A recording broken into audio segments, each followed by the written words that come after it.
Hello guys, welcome to the channel. So ఈరోజు నేను చికెన్లో 2 వెరైటీస్ చేయబోతున్నానండి. ఒకటి గోంగూర చికెన్, అలాగే ఇంకొకటి నార్మల్ మసాలాతో చేసిన చికెన్ అనమాట.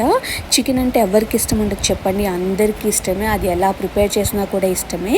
బ్యాచిలర్స్కి, అలాగే కొత్తగా పెళ్ళైన వాళ్ళకి, కొత్తగా వంట చేసుకునే వాళ్ళకి చాలా అంటే చాలా ఈజీగా, అలాగే క్విక్గా కూడా అయిపోయే విధంగా ఈ 2 రెసిపీస్ చేశానమాట. నేను చేసిన ఈ 2 కర్రీస్లో మా ఇంట్లో వాళ్ళకైతే గోంగూర చికెన్ చాలా అంటే చాలా బాగా నచ్చిందండి.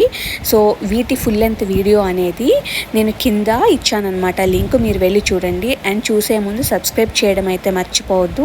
స్కిప్ చేయకుండా చూడండి, మీకు రెసిపీ ఎలా చేశాననేది మీకు అర్థమవుతుంది. అండ్ వంట రాని వాళ్ళు కూడా ఈజీగా నేర్చుకుని చేయగలరు. Thank you so much for watching the video అండి. Thanks for the support and don't forget to subscribe the channel. Thank you.